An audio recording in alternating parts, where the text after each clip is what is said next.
Welcome to Delenta Activate, the podcast that brings you insights and stories from executive coaches and changemakers in the leadership space. I'm your host, Dr. Naeema Pasha from Delenta, and I'm excited to share with you the latest trends, best practices, and innovations in coaching and leadership development. In this podcast, you'll hear from experts who've successfully coached leaders and teams to achieve their goals and overcome challenges and transform their organisations. Whether you're a coach, a leader, or someone who wants to grow personally and professionally, this is the podcast for you. So tune in, get inspired, and activate your potential with Delenta Activate. Hello and welcome to Delenta Activate podcast. I'm your host, Dr. Naeema Pasha, and I'm really pleased to be here because we're going to introduce you to Rosie Nice, who's an amazing coach, practitioner, and has just recently written a book around coaching that we're going to hear about in this talk. And the book is called The Magic Happens in the Silence, the Guide to the Art of Reflective Coaching.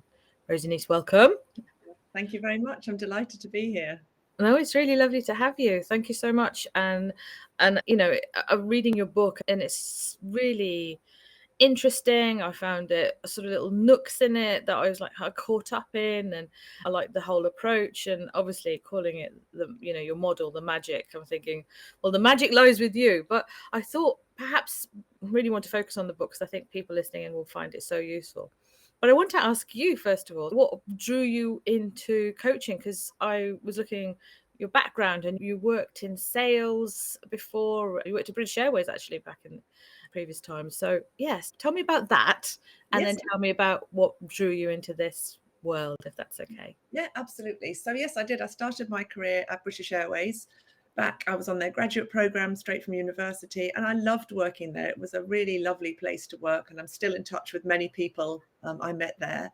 And I was on a graduate program where we were rotated around different parts of the airline, which was a fantastic introduction to working life. So I worked as a check-in agent and a supervisor at Heathrow Airport. I worked in sales, selling business travel to customers, to travel agents and corporate clients. And I also worked in training and development as a placement. And what I found really quickly, I became amazed by the difference in people when they had been invested in and when they'd received training. And British Airways had a real learning culture. And I became very quickly fascinated by the difference that investing in people's development can make. And so I moved into a training role. And then when I started having my family, I decided I had this big decision to make, and I decided to leave and work on my own. I was looking for more flexibility and to really focus in on learning and development. So I've been in the field of learning and development ever since, nearly all my working life.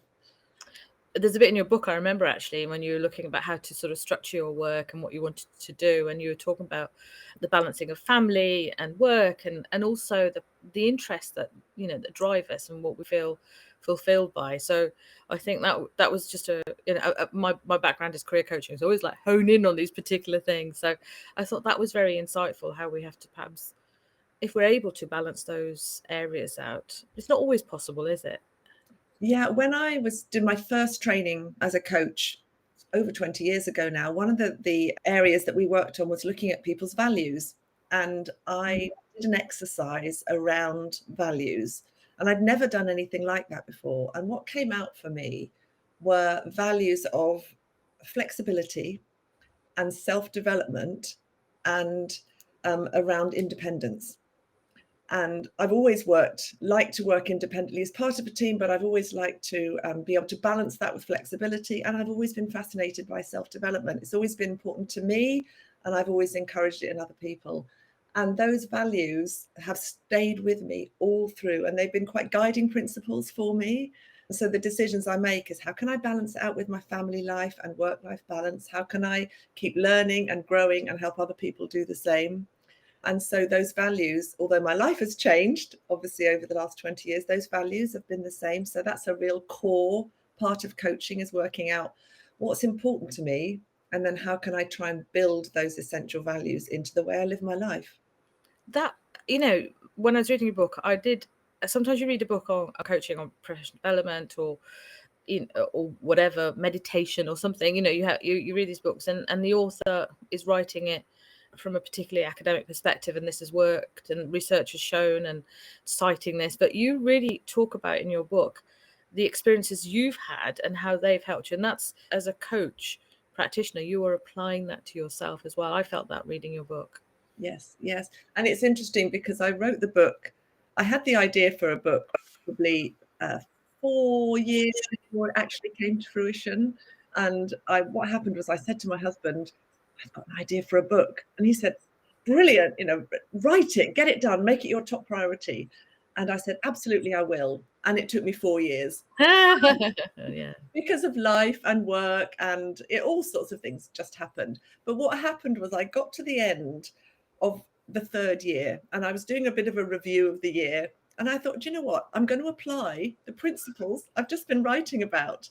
And I sat down with myself and I looked in a mirror, and a key image and tool that we use in the book is looking in the mirror and reflecting what's going well, what's not going so well, what do I want to see when I look in the mirror. And I applied this principle and I said to myself, what is my aspiration for the coming year? And I said, I am a published author. That's going to be my driver and my goal for the year. And I used some of the tools I'd written about. And actually, it really helped me focus, because I said, this is what I want to achieve. I want to get this book finished. And therefore, I have to say no to certain things as well. I have to say yes to some things and no to some others. And we talk about that in the book. And it really helped me focus. If I'm going to really want to make this happen, I need a plan, I need to follow it, and I need to understand why it's so important to me. So I really did try and test out I've tested the ideas in the book for years, but it was great to be able to use it on myself as well. As I was saying, I think that's one of the things I noticed in the book, actually, how you draw that, and it gives reassurance to people reading it, I think, thinking, this is real. So let's get to the book. Tell me, first of all, what made you want to, obviously you talked about you want to write a book. Well, what made you want to write this book, and your inspiration and your thinking behind it? Yeah.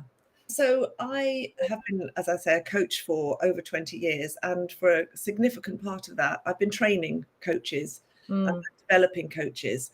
And as part of our coach training programs, we use established coaching models. And we had a list of coaching questions based around the GROW model, which is a very well-known and respected coaching model. And it starts with, what's your goal?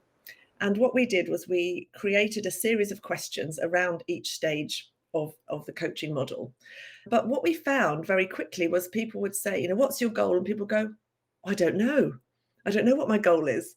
And I found also when I was doing coaching myself that you'd say, right, okay, what's your goal? What do you want to focus on? They go, I don't know. That's why I'm here. Can you help me work out what my goal is? So when I first started coaching was very performance focused. What do you want to achieve? What's your goal? Let's go. And actually now we are looking at coaching is much more holistic. It's much more about, who are you as a person? How are you as a person? What's important to you as a person? So actually, to start with somebody's goal, I started to feel uncomfortable with it. So I started to play around with different ways of coaching and created a model that started by looking in the mirror and saying, so where are you now? What's happening for you at the moment? And increasing self-awareness, self-reflection, so that people would understand, where am I now? How did I get here? What am I happy with? What's going really well? What am I less happy with? What do I want to change and work and develop on? So I created a model that worked differently. And we tested it and tried it in our coaching programs. And it went down so well that I started to say, I've got something to say here. I've got something to share. And because it's different, it's a very different model to the models that are traditionally used. And they're great models. It's not to say that they don't work, but this is another tool for your coaching toolkit. And so because I had this clear model, I wanted to put my ideas and bring them to fruition in a book. Let me dig around that a bit more, because years ago, I went on a time management course, and I thought, because I think I need to get on to do this time management better. And it was, I can't remember, it wasn't the Eat the Frog, Brian Tracy one, it was another one anyway, one of those kind of things that it said things like, don't talk to anybody in the morning. If anybody tries to talk to you on your commute, if you're on a train or comes into a meeting, say no, don't do this, make this list. Everything in it was all the things I would hate to do. So obviously I like chucked it away, but it made me think how we have to try and relate to inner drivers, our personality even, or things. And I wonder if you could, there's a really interesting case study or story in your book where you talked about somebody wanting to learn French because they thought that'd be really good, they're going with the family. I wonder if you could illustrate that, because that, I think, talk about it. To me, that illustrated the deeper drivers of why your model might work, because it goes into something more intrinsic. Yeah, would you like me to explain that? Yeah, if that's okay, Rosie, that would be great. Absolutely, yes, because it's a good example. Sometimes we talk about the goal behind the goal, but it's around coaching the person, not the problem or the issue they're bringing, because it's about the individual. It's not about their presenting. Often we find that somebody will come with an issue and actually what's going on is something different. So this example was at a coach training course quite a long time ago, and somebody volunteered to be coached as a demonstration and a practice. And she picked something, she was quite a private person, she picked something that was she thought was very unemotional, very easy. I want to learn French. And the coach asked her, so instead of saying, right, when do you want to learn it by? What does that look like? She said, so tell me why you want to learn French, or tell me more about your desire to learn French. Well, I feel a bit embarrassed that I don't speak another language. So tell me more about that. And she said, well, I've got family in France, so it'd be lovely to go and talk to them and speak to them in their own language when I go. And she said, okay, so what makes that so important to you? And then she said, well, I've got an elderly father and he doesn't get to see his family in France very often. And I'd like to take him over there. And you could start to see it was going deeper and deeper. And she said, if I take him over, it may be his last trip. And he doesn't see them very often. He doesn't speak French. Their English isn't very good. And I could translate. And then she started to see, actually, it wasn't about the learning French. It was about bringing her family back together. And it was about doing something for her elderly father. And actually, suddenly she paused and the tears welled. And she realized that her motivation was more about the family bonds and the relationship with her father and doing something for him.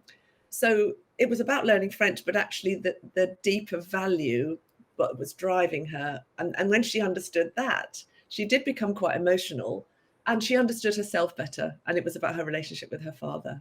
And so it was a really interesting. It was a very powerful story, and I think, really enabling people to understand, both as coaches or people just going through life, about perhaps why, I suppose, of what what propels us, what pushes us back, what fears. And I think you talk about that, and fears, the different sort of fears that you have in the book as well. In the book you talk about those things. I think this makes this stand out, and it is a step apart from this sort of very almost transactional approach about coaching. You've moved it to much more transformational.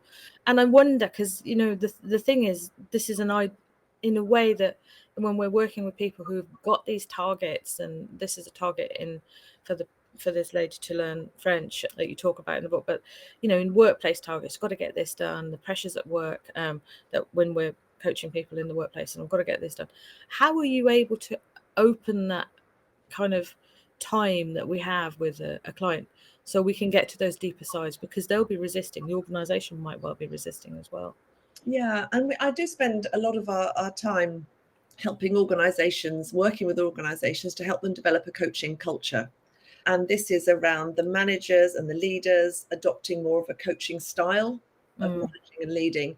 And it's about helping everybody feel more engaged with what they're doing, understand their goals more, so that if people can understand the purpose for their OKRs, objectives, performance, whatever you want to call them, if people can understand the contribution that they individually make and how that helps them personally develop and grow as well, and how it helps them be part of something bigger, I think it adds a deeper meaning to somebody's goals.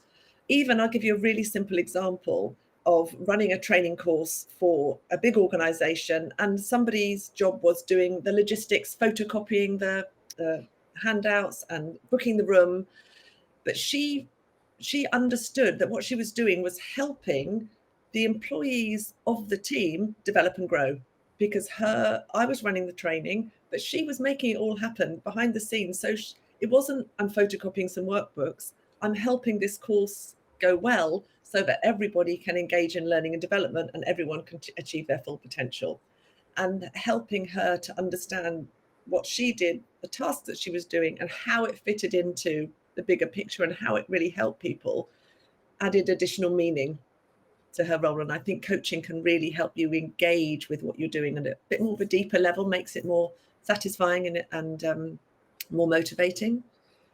I just wondered, because I'm going back to when you first started with British Airways, and they used to have the scheme, like many big organisations, the graduates would join and go around to different areas and find what they want. And most employers don't do that now. You kind of come in as a graduate and have to sort of hit the ground fairly running, a little bit of training. So whilst they may be still as committed to professional development, I'm sure they are, but because of the nature of organisations, streamlining in some ways, the pressures, the stakeholders, cost, all these things, is it harder to sell coaching, do you think? Because people probably understand it a bit more, but they probably, maybe, I don't know, I'm just asking you what you think. An organisation who's facing cuts or realignment of strategy. Yeah.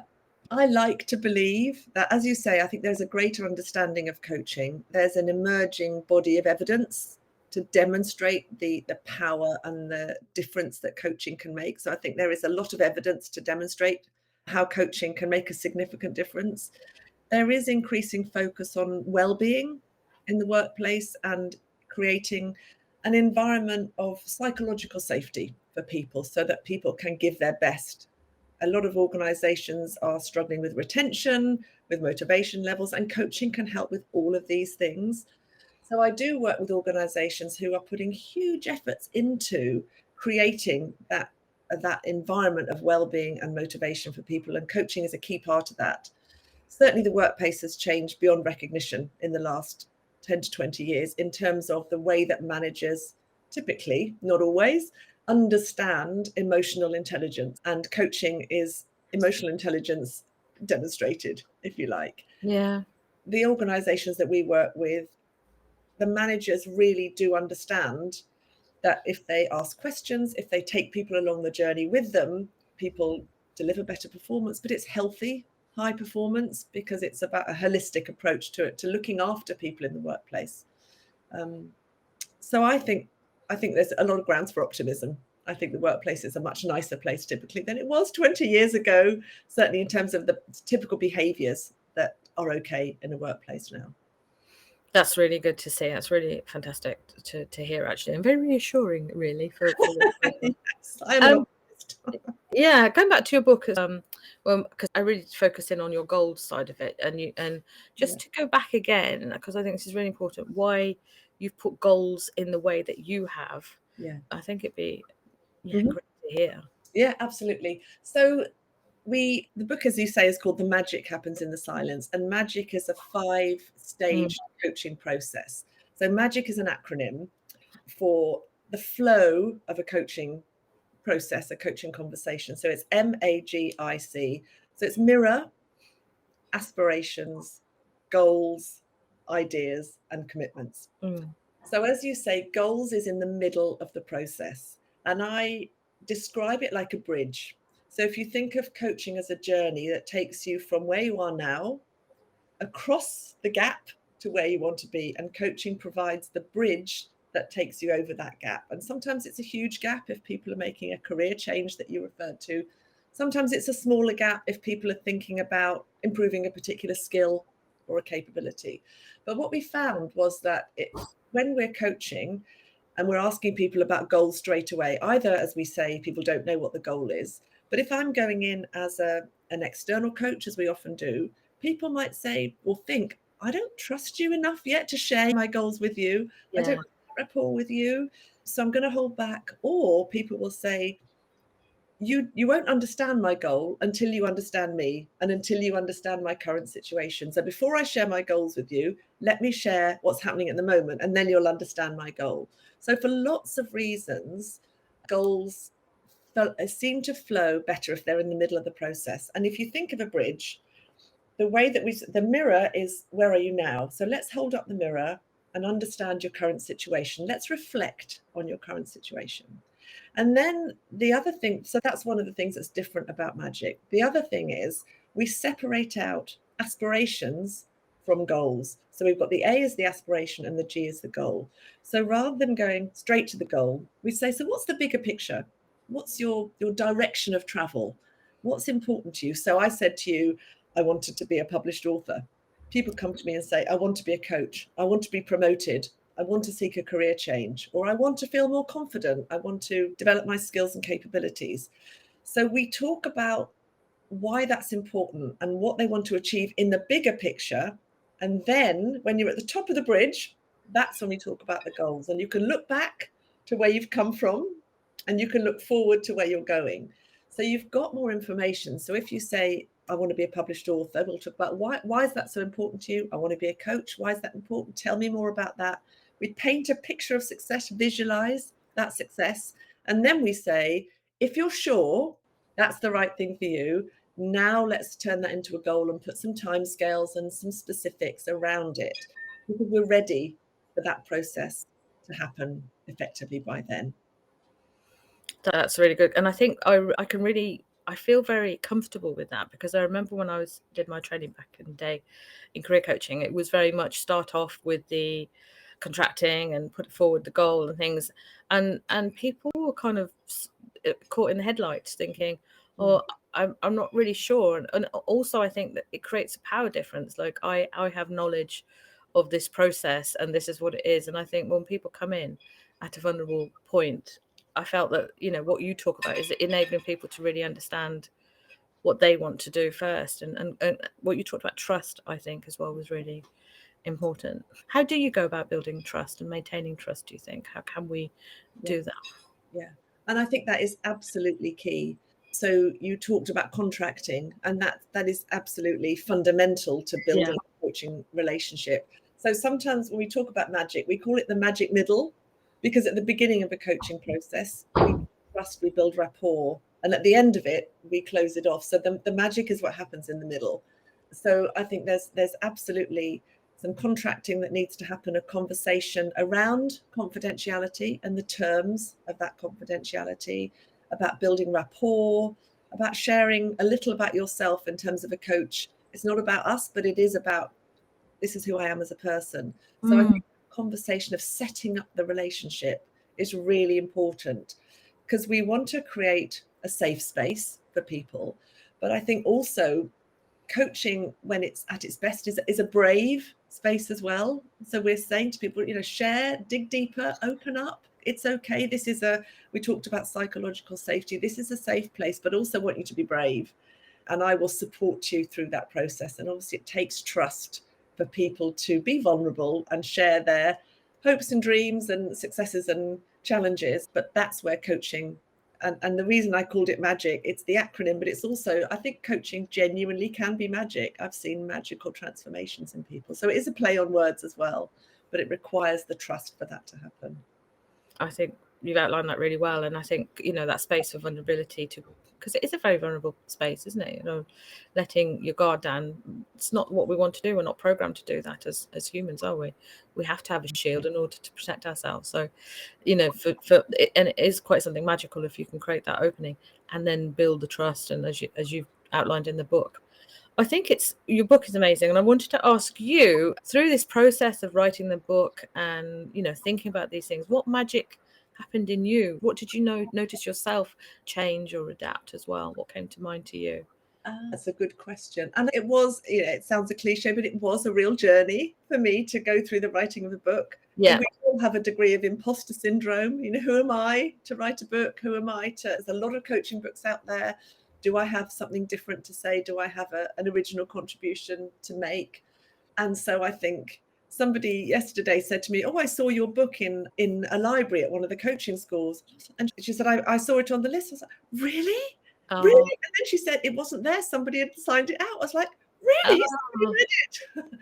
And I think it's that feeling of, you know, is it worth saying? Does somebody want to read it? And I think I'm as vulnerable as the next person in terms of, you know, putting your work and your thoughts out there. yeah. I learned a lot through that process of feel the fear and do it anyway, in terms of, you know, I'm scared, I'm vulnerable too, but I'm going to put it out there and see what happens. So I think we learn that you're braver than you think you are when you put things like Is that this. what you've learned about yourself? What have you learned about yourself through this book? I've absolutely learned to feel the fear and do it anyway. And it is interesting, my daughter, Emily, is an academic and she's written books in her academic field. And I think if it wasn't for her, the book would still be a Word document on my laptop. And she was the one that said to me, "You've written it, you need to send it to people and know if they want to read it." So I sent it to a few clients, but it took a lot of courage to do that. So I sent it to about 5 clients and said, "I've written a book. Can you read it for me?" But I think she was the one that said to me, "You've got to press send." And I think without that, she said, "You need to know, is it a book that anybody wants to read?" And I said, "But it's not perfect yet. There might be a comma in the wrong place." And she's like, "Get it out there. You know, don't worry about the detail. You basically need to know, is this an idea that people want to read?" So I think I've learned to have that bravery. And that's very powerful, because there is a bit in the book about the difference between confidence and courage. And even if you're not feeling confident, do you have the courage to go for it and see what's going to happen? And so I think even if we're not feeling confident, there is something around that thinking, okay, I'm going to be brave here. And what has that bravery given you now? What does that mean to you now in your next stage of your career?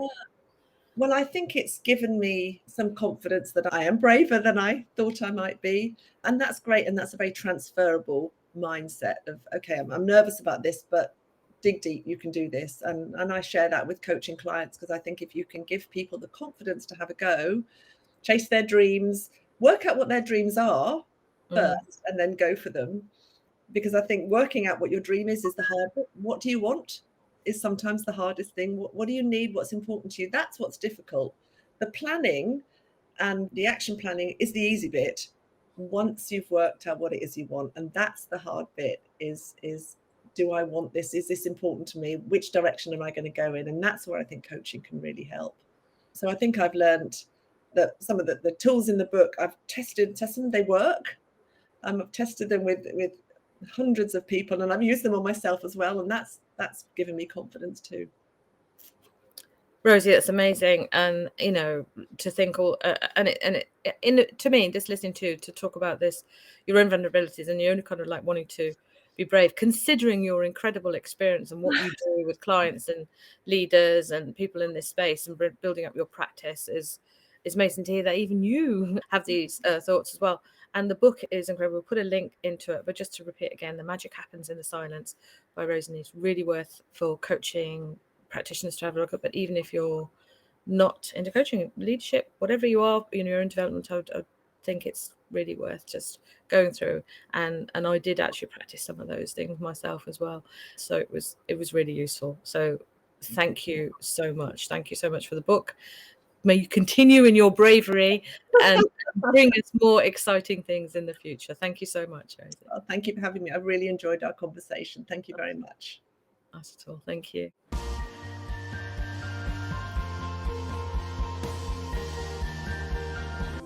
Powered by Delenta, your all-in-one coaching platform.